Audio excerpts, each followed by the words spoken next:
Ladies and gentlemen, welcome to the main event.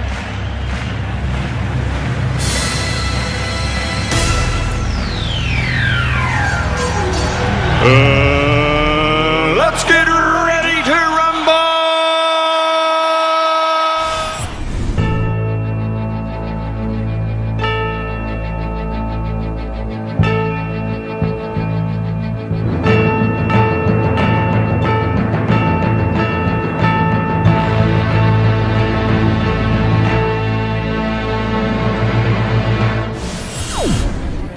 Hey, y'all, make some noise if you think the Earth is flat! Make some noise if the Earth is flat!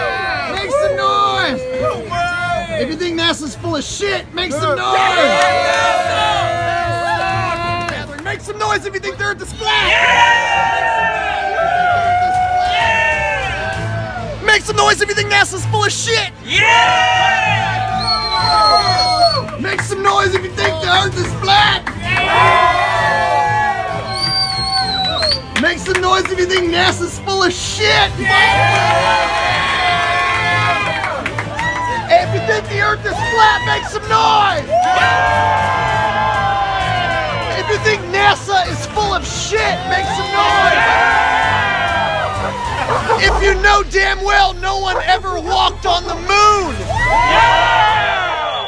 Oh, this just got real, y'all. Uh-oh.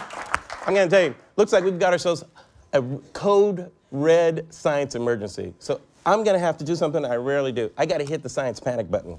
Science Emergency Defense Program initiated. Science Emergency Defense Program initiated. Oh my God. Science Emergency Defense Program initiated.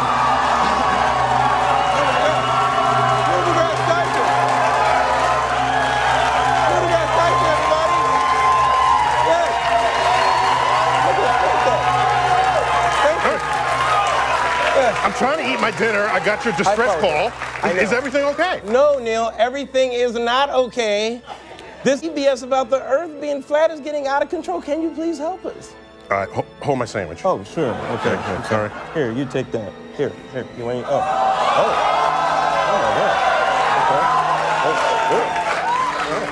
God. Okay. Put your coat back on, Grandpa. Nobody wants to see your saggy old man tits or your bulging belly full of undigested GMO sandwiches. The Earth looks flat because, one, you're not far enough away at your size. Two, your size isn't large enough relative to Earth to notice any curvature at all. It's a fundamental fact of calculus and non-Euclidean geometry. Small sections of large curved surfaces will always look flat to little creatures that crawl upon it. But this... I completely agree, Neil. The Earth will always look flat to the tiny creatures that crawl upon it. And when us tiny creatures send up weather balloons over 100,000 feet high in the air, guess what, Neil? It still looks flat. You know why, Neil? It's because the Earth is flat. But this whole thing, it's just a symptom of a larger problem. There's a growing anti-intellectual strain in this country. It may be the beginning of the end of our informed democracy.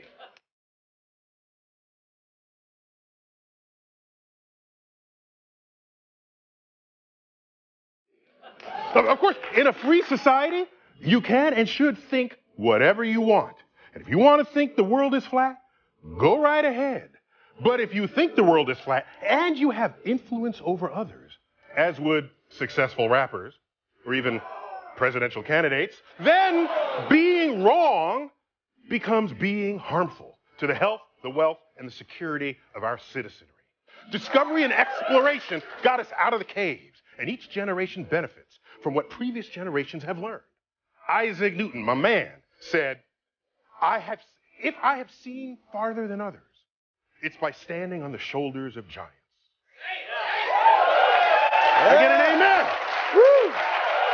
I get an amen. Woo. I get an amen. Woo. I get an amen. Woo.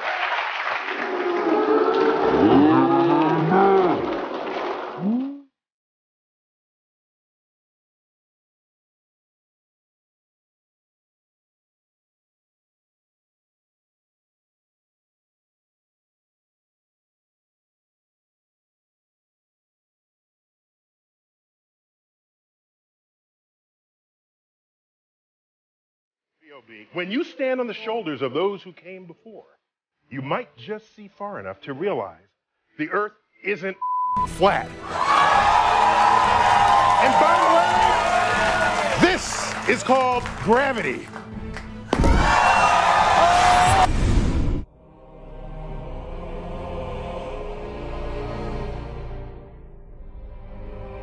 earth isn't flat. And by the way, this is called gravity. Sorry, Mr. Tyson, but you are flat out wrong. The fact the microphone left your hand and fell back to the earth is a product of its weight and density. The microphone is more dense than the air in which surrounds it, so therefore it fell back to the earth. Much like if you were to jump off of a building, you would fall to the earth because your body weight is more dense than the air in which surrounds it. At the same time, you can take a tiny magnet and overpower this magical, mythological force of gravity. You see all these metal objects that should be falling towards the center of the earth? They're actually being overpowered by a tiny magnet. So the same force of gravity, which holds trillions of gallons of water stuck to a spinning ball, are simply overpowered by a tiny magnet. And at the same time, if you fill a balloon with helium, it will rise. It will overpower the forces of gravity. This is due to buoyancy. Because the helium in the balloon is lighter in which the air that surrounds it, it then rises. The helium can overpower the weight of the balloon itself and rise. If you were to drop a balloon without any helium in it, it would fall back to the earth. But once you put helium into the balloon, its contents are lighter than the air in which surrounds it, and it can then overpower the weight of the balloon and cause it to rise. The fact that something falls and the fact that something rises is due to density and buoyancy, and nothing else. It is actually very simple. Whereas gravity causes objects to fall towards its supposed center of the earth. The fact that the center of the earth has never been proven causes the entire concept of gravity to fall apart, as the deepest any humans have ever dug down is in fact only 8 miles deep. Being we have only dug down 8 miles deep, we have never reached any theoretical core, and therefore the core is just that, simply a theory. Thus, if the molten core has never been proven to exist, then that means the center of the earth has also not been proven to exist. If the concept of gravity is constructed around a supposed attraction toward the unproven center of the earth, then that means the entire concept of gravity itself is baseless and purely hypothetical.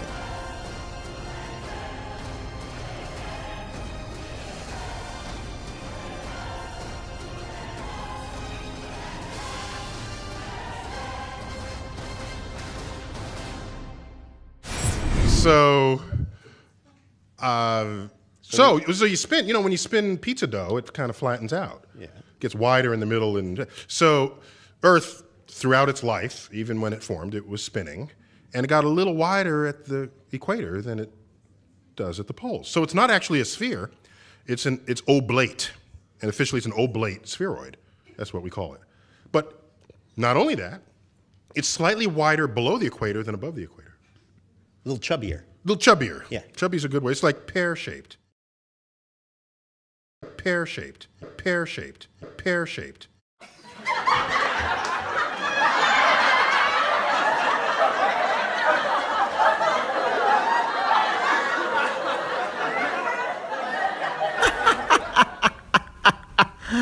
Really, Neil?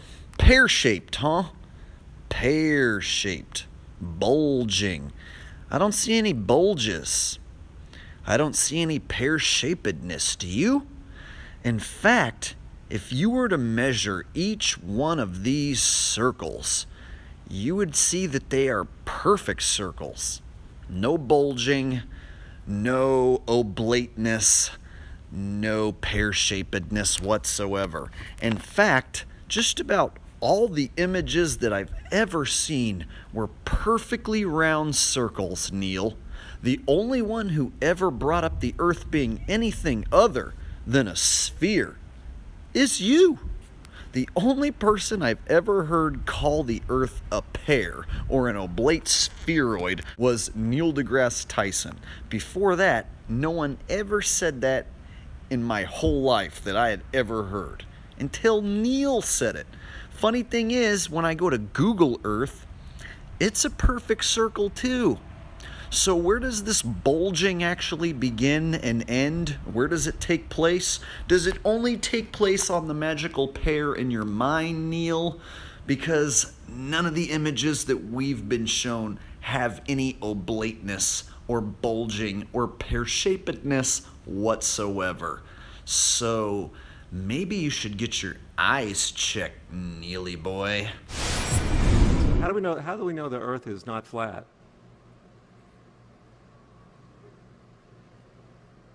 We don't. It's flat. Okay. Glad we established that. Yeah, I see what you did there. You told everybody the truth.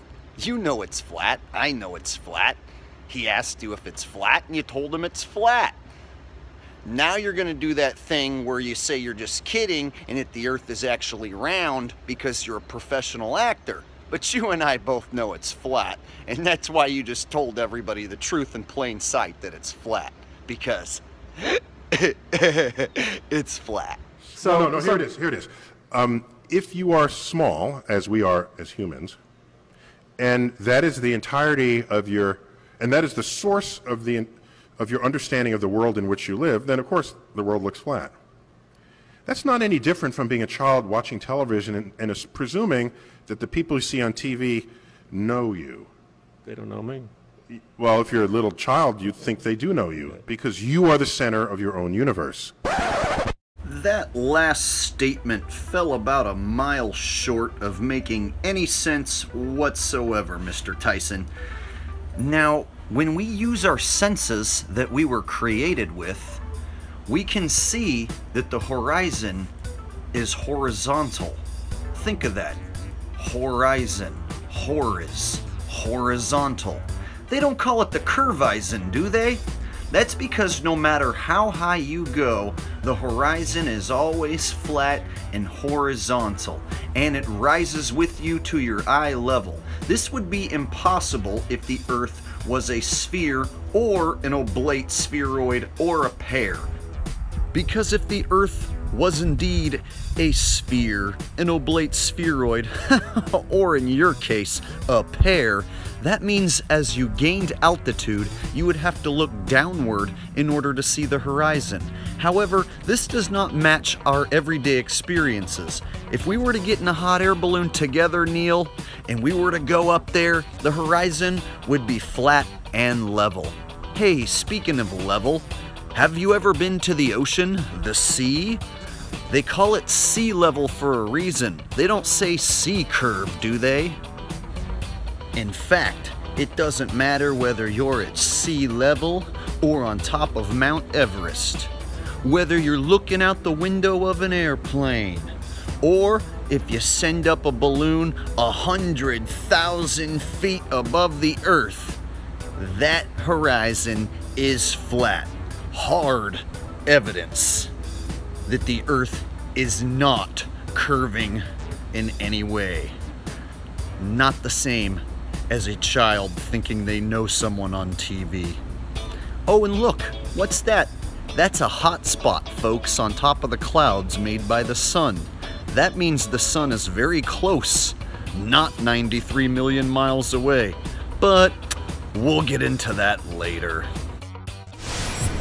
Well, we have many lines of evidence to show that Earth is round, including Apollo photos of the round Earth. Yeah, that's where I have a problem, Neil, is because those Apollo images, well, they come from the government. That means I have to blindly trust men who work for a government agency, because NASA definitely is a government agency. I have to trust the government agents who supply us with these images that these are actually authentic. My problem is when I hold these images under scrutiny, they fall apart. For instance, if we were to look at these Apollo images of the Earth from the moon, many of them depict the Earth as being a tiny ball. Just like the moon is just a tiny ball from here on Earth, right? But isn't the Earth said to be much larger than the moon? They say the Earth is way bigger than the moon, right? Like in this NASA image of the dark side of the moon, we see a comparison of the Earth being much larger. So if we were to stand on the moon, as those men claim to have done, and we were to zoom in, and again, this is a NASA image. Now, let's imagine ourselves standing there on the moon looking at Earth. How is it ever going to be a tiny ball up in the sky, like in those Apollo images? How are you ever going to see the Earth rise? It would take up your whole view. For those of you not following along, the very top image is the NASA image of the dark side of the moon. If you were standing on the moon, it would take up your whole view. The image to the right, the bottom right corner, is an Apollo image of the Earth from the moon. Think about it, folks. For those of you who think I'm not being genuine, you can Google Earth from Moon NASA and you can find these exact images right away. This is an authentic NASA image of the Earth from the moon. And if you Google dark side of the moon NASA, you'll find that other image I was just using, and you can trace it right back to their website so you guys can see this is also said to be an authentic photo of the moon passing by the Earth. So again, if we are to put these two authentic photos together, how exactly would you ever see the Earth rise? How exactly would the Earth not just take up your entire view? When you put their images together and you hold it under scrutiny, the whole thing falls apart like a crappy, flimsy card house, folks. There's that tiny Earth from the moon. And hey, that's a funny looking spacecraft. I think I see tinfoil and scotch tape. Hey, let's take a closer look at that lunar module. You know, the spacecraft they say they landed on the moon in. That's it, folks. That's the spacecraft. Here's a better angle. Now, I don't know about you, but I think I can see tinfoil, scotch tape, and some curtain rods. So you have to ask yourself, at what point is this a lunar module or a homeless tweaker shelter? And could it stand up to the elements of outer space? I mean, look at this thing. They stole our tax dollars to make it. NASA claims they went to the moon in that pile of crap. I don't know about you, but I definitely want my money back. And if you look at the boot, it doesn't even leave an impression on the moon. But the astronauts who weigh a lot less, well, they leave perfect footprints.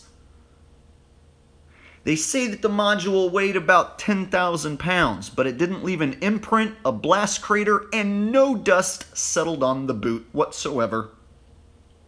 Now let's watch this thing take off, and you guys tell me how realistic this looks. It's gonna leave the moon, y'all. There it goes, leaving the moon. Now when I ask, who was left behind to tape it? They say, it's a robot camera. A robot camera that they control from Houston is filming it leave the moon. So the top part of what I showed you before, which looked like a homeless tweaker shelter, the top part of that apparently leaves the moon, and it doesn't fly back and land on Earth. Oh no. You actually have to believe that that thing rendezvous, joins up with the lunar orbiter, connects back together, and that the men inside there get out of there and then back in the orbiter and then returned safely to Earth. But of course, you don't get to see any of that happen. You just have to trust the government that it happened. Just like you have to trust a professional actor like Neil to tell you to trust the government that those pictures of the Earth are authentic. The only reason I reference that, of course, is you got into kind of a battle on Twitter about that a while back, earlier this year. Yeah, it wasn't a fair battle when you know you're right and you know the other person is just completely regressed in their thinking. You're right, Neil. You're so far outmatched. This ain't even a contest. I got to do other things to keep myself occupied because I can't lose with the truth on my side. So, and I would have left it alone, because I don't have time for this, until I saw him saying, I use physics and math to show that Earth is flat. Now, those are fighting words, okay? If he says he's invoking physics and math, let me see where he claimed to do so. All right, Neil, we'll start with the math, and then we'll work our way to the physics. Now, if the Earth were indeed a ball 25,000 miles in circumference, that would mean that it would have to curve at 8 inches per mile when you square the mile. Now, if we are to do this math, it's very simple. The first mile, you would just do 1 times 1 times 8. That would give you 8 inches of curvature drop in your first mile. Now, your second mile, you would go 2 times 2 times 8, which would equal 32 inches. Then you would divide by 12 to convert to feet once you have your inches figured out. Now, if we are to look at Lake Pontchartrain Bridge in Louisiana, it's 23.8 miles long.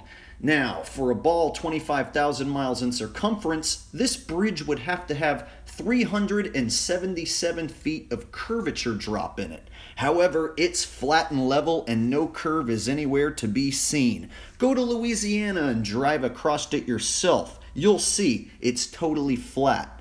Now to physics. The natural physics and mechanics of water is to find and maintain its level. And if you were to ever try and measure any curvature on any body of water whatsoever, you would find that there isn't any. Curvature cannot be measured. And furthermore, if the Earth were a ball covered in water, that would put many rivers flowing impossibly uphill. Now, if you look at the Great Lakes system profile on a flat Earth, it makes perfect sense. Now, on a ball Earth, each one of these sections would have to be curving in order to make the ball. Now, when we combine math and physics together, we can perform experiments which prove beyond a shadow of a doubt that the Earth is not curving. Now, this experiment is one of my favorite globe-busting experiments, and it comes from the YouTuber Jenna Frito. She performed an experiment where she zoomed in with her P900 on the Rogers Center from over 30 miles away. The Rogers Center is only 282 feet tall and should have been covered up by Earth's curvature. Enjoy, folks. This is proof the Earth does not curve, and proof Neil is full of crap.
see the Rogers Center from 30 miles away, and the Rogers Center is only 282 feet tall.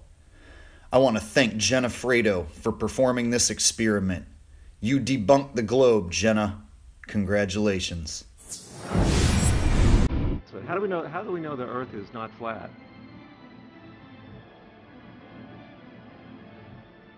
We don't. It's flat.